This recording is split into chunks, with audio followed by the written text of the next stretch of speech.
안녕하세요. 저는 외동딸을 하나 둔 엄마이자 남편과 이혼한 50대 후반 여성입니다.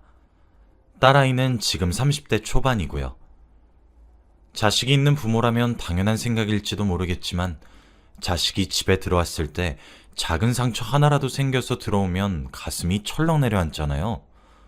심장도 벌렁벌렁거리면서 속으로 많은 상상을 하기도 하고요. 그리고 그 자식이 심지어 딸 아이라면 속도 무척 상하고 조심 좀 하지 그랬냐고 괜시리 자식에게 타박을 주기도 하죠. 속상한 마음의 말이에요. 아무리 나이를 먹을 만큼 먹고 클 만큼 다 컸어도 부모 눈엔 여전히 아이처럼 보이는 것이 자식이니까요. 그 정도로 자식에 대한 사랑이 한도 끝도 없다고 생각이 듭니다. 뭐든지 해주고 싶고 원하는 것은 다 사주고 싶고 아프다면 제가 대신 아프고 싶어질 정도로 부모의 사랑은 참 커다랗죠. 심지어 자식에게 조금 더 좋은 것을 먹이고 조금 더 좋은 옷을 입히기 위해 낮이며 밤이며 돈이 되는 일이라면 마다하지 않고 일을 하시는 분들도 계시죠. 저 역시도 그런 분들과 다를 바 없이 아이를 사랑으로 키워왔습니다. 저는 남편과 이혼을 했습니다. 이혼을 한 이유는 남편의 잦은 외도 때문이었어요. 저와 남편은 젊었을 때 양가 집안에서 추진한 결혼을 하게 되었습니다. 서로에 대해 세세히 알지도 못했으며 서로를 알게 된 지 얼마 지나지 않아 정신을 차려보니 결혼식 도중 행진을 하고 있었습니다. 남편과는 참 맞지 않았어요. 하나부터 열까지 말이에요. 어쩌면 우리 둘 사이에 사랑이 존재하지 않았던 것은 당연했을지 모릅니다. 그래도 살을 맞대고 살다 보니 사랑이란 감정은 안 생겨도 의리라는 감정은 생기더라고요. 그렇게 서로에 대해 신의를 지킬 거라고 생각했어요. 제가 그랬으니까 남편도 그럴 거라 믿어 의심치 않았죠. 남편은 제게 선을 넘지 않는 수준의 예의를 지켰습니다. 하지만 제 착각이었어요. 하루는 산부인과에 가니 제가 성병에 걸렸다고 하더군요. 제가 다른 남자를 만나지 않았으니 남편이 제게 병을 옮긴 사람이었겠죠. 아이를 임신했는데 그런 병에 걸리니 사람이 딱 미치겠더라고요. 그날 집으로 돌아와 남편을 추궁했고 남편의 카드 내역과 휴대폰을 샅샅이 뒤지자 이걸 몰랐던 것이 이해가 되지 않을 만큼의 증거가 수두룩하게 나왔어요. 남편은 제게 손이 발휘되도록 싹싹 빌기 시작했어요. 제가 아이가 없었다면 남편의 외도를 핑계로 이혼을 했겠지만 이미 제 뱃속에 새로운 생명이 자리를 잡고 있었고 그 아이의 아빠인 남편이 제게 빌면서 사과를 하니 이혼은 참아하지 못하겠더라고요. 그렇게 남편을 용서했습니다. 그런데 남편은 제가 용서한 것을 시작으로 아주 꾸준하게 외도를 하기 시작했어요. 제가 아이로 인해 이혼을 하지 못할 것을 마치 예상이라도 한 것처럼 말이에요. 저는 경제활동을 하지 않고 있었기 때문에 이혼은 정말 남편의 생각대로 생각조차 할 수가 없었습니다. 그렇게 15년 정도가 지나니 제 가슴엔 참 많은 멍들이 생겼어요. 아이가 중학교에 들어갈 수 있는 나이가 되면서 저도 일을 하기 시작했습니다. 제가 외도를 묵인하기 시작하자 남편은 보란듯이 바람을 피워댔고 그러면서 경제적으로 압박도 주기 시작하더라고요. 저희 딸아이 옷 한 벌, 책 한 권이라도 제 욕심껏 사주기 위해서 저도 일을 해야만 했어요. 그게 화근이었던 건지 남편은 점차 집으로도 여자를 끌어들이기 시작했고 결국 제 딸아이가 그 여자와 남편의 광경을 보게 되었죠. 그제서야 제 눈에 씌어져 있던 무언가가 벗겨지는 듯한 느낌이 들었습니다. 딸아이가 충격을 받은 모습을 보고 있으니 저런 사람이 아이의 아빠로 있을 바에 없는 편이 낫겠다 싶더라고요. 이제껏 이혼을 하고 싶다는 욕구가 미친 듯이 들었을 때도 참을 수 있었던 이유는 남편이 적어도 아이에겐 껌뻑 죽었기 때문입니다. 아이에게 충분한 사랑을 주었기 때문에 참았던 거였어요. 그런데 그 모습을 보고 있으니 이게 틀렸다는 생각이 참 강하게 들더라고요. 그렇게 저는 이혼을 하게 되었습니다. 남편은 끝끝내 협의 이혼을 해주려고 하지 않았고 전 소송으로 갈 수밖에 없었어요. 증거를 모을 것도 없이 남편은 제가 묵인해주자 너무 대놓고 외도했기에 증거라고 할 것들이 아주 차고 넘치게 있더군요. 당연히 소송은 무리 없이 제가 승소할 수 있었고 남편에게 양육비를 매달 받는 조건으로 아이의 양육권도 제가 들고 올 수 있었습니다. 시댁에서는 제게 부끄러워 얼굴을 볼 낯이 없다고 하시면서도 가끔 가다 손녀만 보내도 좋으니 얼굴을 볼 수 있게 해달라고 빌듯이 부탁하셨고, 친정에서는 그간의 일을 듣더니 부모님 두 분 다 노발대발 화가 머리 꼭대기까지 나셨고 집안 싸움으로 불거지기도 했습니다. 아이는 남편의 외도란 사실을 알게 되고 난 이후 충격이 꽤 컸던 것인지 더 이상 아빠를 찾지 않았고 내면에 상처를 가득 받은 것처럼 보였습니다. 아이도 알 건 다 아는 나이가 되었으니 자신의 아빠가 불륜을 저질렀다는 것에 큰 충격을 받은 것 같더라고요. 일이 이렇게 될 줄 알았으면 일찍 갈라설 걸 그랬다고 얼마나 후회했는지 몰라요. 그래서 그런지 모르겠지만 한창 질풍노도의 시기를 겪고 있던 딸아이는 정말 엇나가기 시작했고 삐뚤어지기 시작했어요. 타일러도 듣질 않았고 꾸짖고 화를 내도 매를 들어도 아이는 점점 엇나가기 시작했어요. 그럴 때마다 속이 썩어 문드러지는 것처럼 까맣게 타들어갔고 눈물로 밤을 지새우길 수백 수천 번이었죠. 모든 것이 제 탓처럼 느껴졌었죠. 그런데 그 암울했던 시절도 잠깐. 딸아이는 점점 나이를 먹어가면 먹어갈수록 옛날 착했던 딸아이로 돌아왔습니다. 저를 뼈저리게 이해해 주었고 그런 선택을 할 수밖에 없었던 저를 존중해 주었죠. 딸아이가 성인이 되던 해의 어버이날에 한 통의 편지를 써주었는데 그곳에 딸아이의 그런 마음들이 고스란히 적혀 있더군요. 그렇게 우리 모녀는 다시 안정적인 생활을 할 수 있었습니다. 그렇게 평화로운 나날이 이어졌어요. 그러던 어느 날이었어요. 지금으로부터 딱 3년 전에 있었던 일이네요. 딸아이는 제게 한 남자를 데리고 왔더군요. 결혼하고 싶은 남자라고 하면서요. 딸아이는 자신이 어렸던 시절에 믿었던 아빠의 충격적인 불륜 현장을 목격하고 그로 인해 이혼 가정의 아이가 되어서 상처를 많이 받아서 그런가 보육원이나 고아원에 자원봉사를 주기적으로 다니기 시작했어요. 딸아이가 취직을 하고 난 이후부터 꾸준히 다녔던 것 같습니다. 그렇게 자원봉사를 하다가 남자친구를 만나게 되었고 자상하고 다정한 모습에 이끌려 사랑에 빠지게 되었다고 하더라고요. 사실 사위의 부모가 없는 것이 탐탁치 않았지만 저희 딸과 마찬가지로 사위도 어렸을 때 부모에게 버림받았던 시절에 누군가의 도움이 필요했었는데 이제 자신이 그 누군가가 되어주고 싶어 봉사활동을 하기 시작했다고 하더라고요. 저는 딸아이를 아직 품에 끼고 살고 싶은데 딸아이는 벌써 결혼을 생각할 나이란 것이 참 야속하기도 하고 대견하기도 하고 여러 감정이 오갔어요. 벌써 제 품을 떠날 나이가 되었던 사실에 오만 감정이 교차했죠. 그렇게 딸아이는 결혼을 하게 되었습니다. 사실 제가 잔 걱정이 참 많았습니다. 옛말에 딸아이의 팔자는 엄마 팔자를 닮는다고 하던데 혹여 딸아이도 저처럼 이혼을 하게 되면 어쩌나 하는 마음에 참 걱정도 많이 되었거든요. 딸아이는 걱정을 태산처럼 하는 제 손을 꼭 붙잡으며 안심시켜줬고 반드시 잘 살겠다고 호언장담을 했죠. 딸아이는 결혼 이후 신혼집을 저희 집 근처로 얻었어요. 혼자 남은 엄마인 제가 걱정이 된다는 이유 하나로 말이에요. 참 마음이 깊은 아이죠. 게다가 자상하고 다정한 모습에 반하게 되었다는 사이의 모습도 진짜였던 것인지 저를 모시는 것을 아주 끔찍이 아껴주었습니다. 결혼을 할 적에도 부모 모시듯 모시겠다고 한다더니 정말 그렇게 하더라고요. 그런데 결혼을 하고 1년 정도 지났나?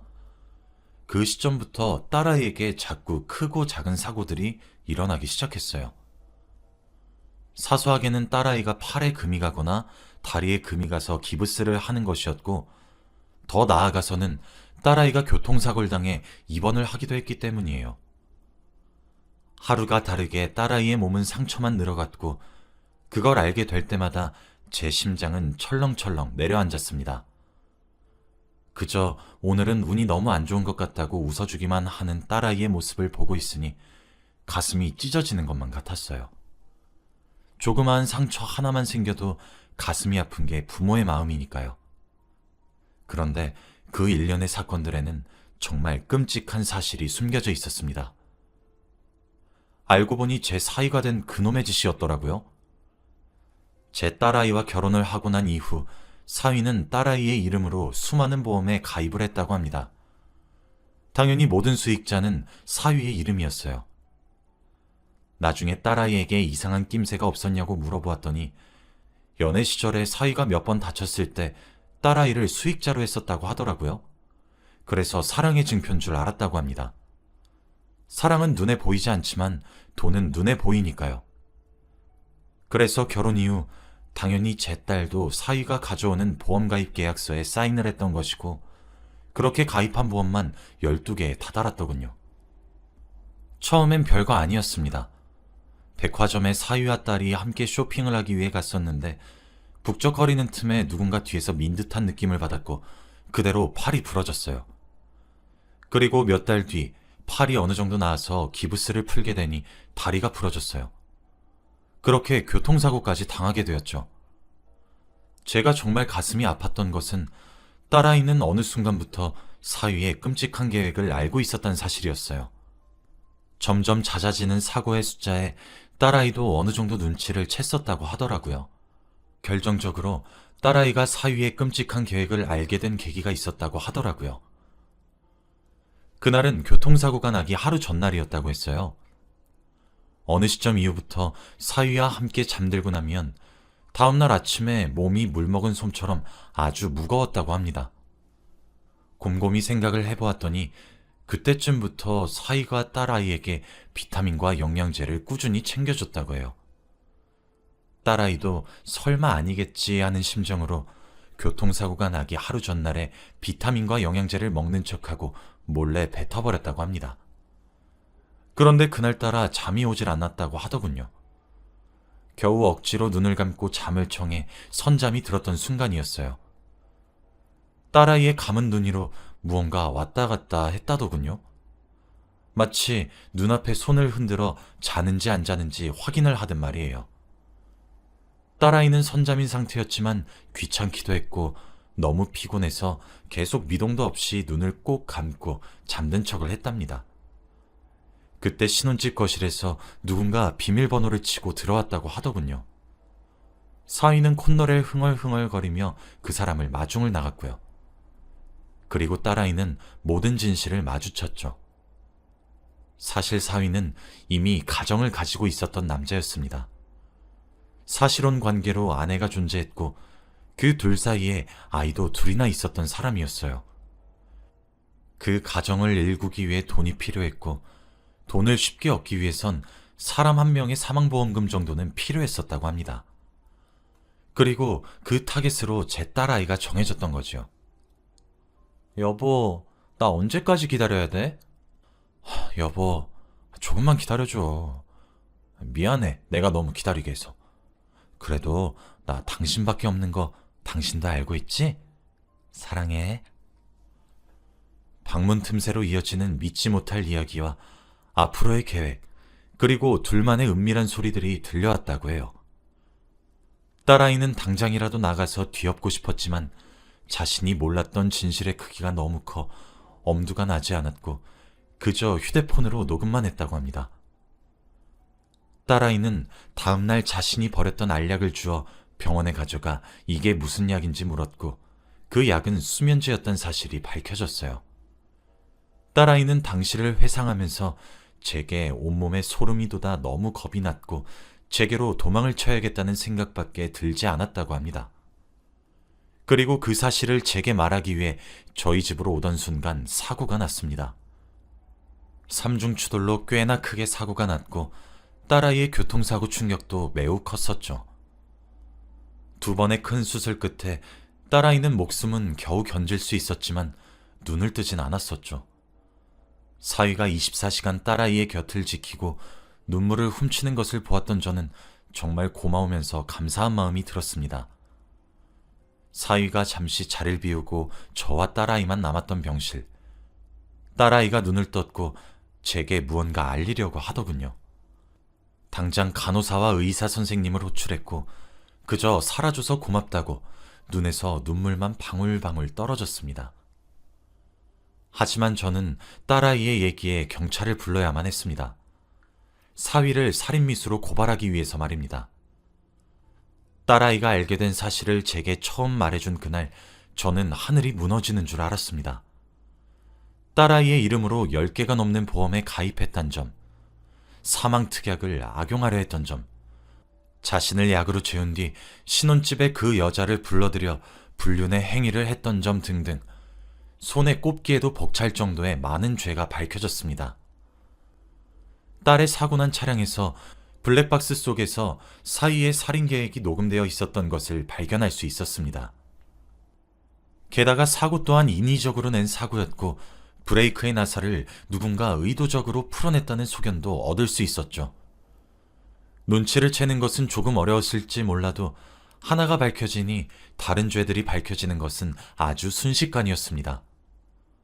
조사를 하니 사위가 우울증과 불면증의 증세를 호소해 수면제를 처방을 받았다는 사실 또한 드러나게 되었어요.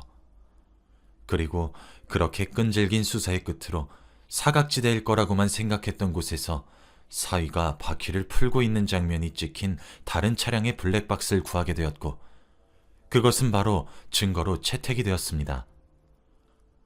저는 딸아이에게 자초지종을 들으면서 제가 지켜주지 못했다는 죄책감과 어쩌면 딸을 잃었을 수도 있다는 불안감이 옥죄어 왔고 딸아이에게 타박하듯 물었습니다.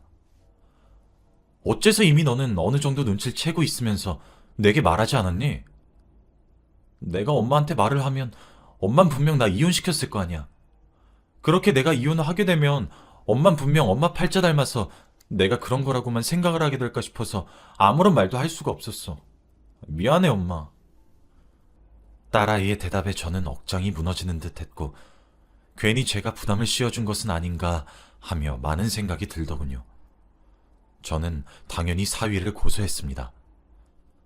사위는 혼인 전부터 여자를 만났고 아이를 낳음으로써 가정을 이뤘다는 사실이 사기 결혼임이 인정이 되어 혼인 취소가 될 수 있었고 그뿐만 아니라 제 딸아이의 보험금을 노려 이 사단을 낸 것이 인정이 되었으며 살인미수의 죄가 적용이 되었습니다. 그렇게 사위는 법의 심판을 받게 되었고 딸아이는 다시 혼자가 되었습니다. 나중에 사위가 저희 가족에게 참 미안하다고 빌긴 하더군요. 그러면서 자신의 가족은 건드리지 말라며 무릎을 꿇고 바짝 엎드려 손이 발이 되도록 비는데 그 꼴을 보고 있으니 참 뭐라고 말을 해야 할지 모르겠더라고요.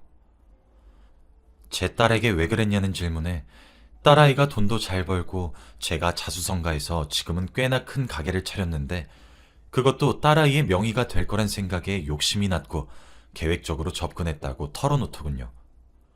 쉽게 돈 버는 방법 중 하나로만 생각했다는 말에 뒷목을 잡을 수 있었습니다. 세상에 믿을 놈 하나 없다더니 그런 천사 같은 얼굴로 제 딸 아이와 자원봉사를 하다 만난 사람이 그런 흉악한 생각을 하는 사람이었던 사실이 어떤 면에서는 소름이 끼쳤고 어떤 면에서는 정말 무서웠습니다. 그리고 고소를 진행하게 되면서 알게 된 사실은 사위에게는 두 팔 두 다리 멀쩡한 부모가 살아계셨다는 사실이었습니다. 지금은 그로부터 3년이란 시간이 지났고 딸아이도 건강을 많이 회복했습니다. 큰 사고의 후유증인지 다리를 평생 동안 조금 절어야 된다고 하는데 절뚝거리는 모습을 보니 가슴이 참 아프네요. 다행히도 딸아이는 밝은 모습으로 다시 돌아왔고 지금 새로운 사랑을 하는 중입니다. 전 그 일이 있고 난 이후로 남자를 못 믿게 되어 여전히 불안에 떨고 있지만 말이죠. 제 딸아이가 앞으로도 행복했으면 하는 바람일 뿐입니다. 그래도 지금 딸아이가 만나고 있는 남자는 싹싹해 보이고 도덕적 주관이 뚜렷해 그나마 안심이 되긴 합니다. 여러분들도 결혼할 사람을 꼼꼼히 알아보고 결혼하셨으면 좋겠네요. 그렇지 않으면 무슨 대가를 치러야 될지도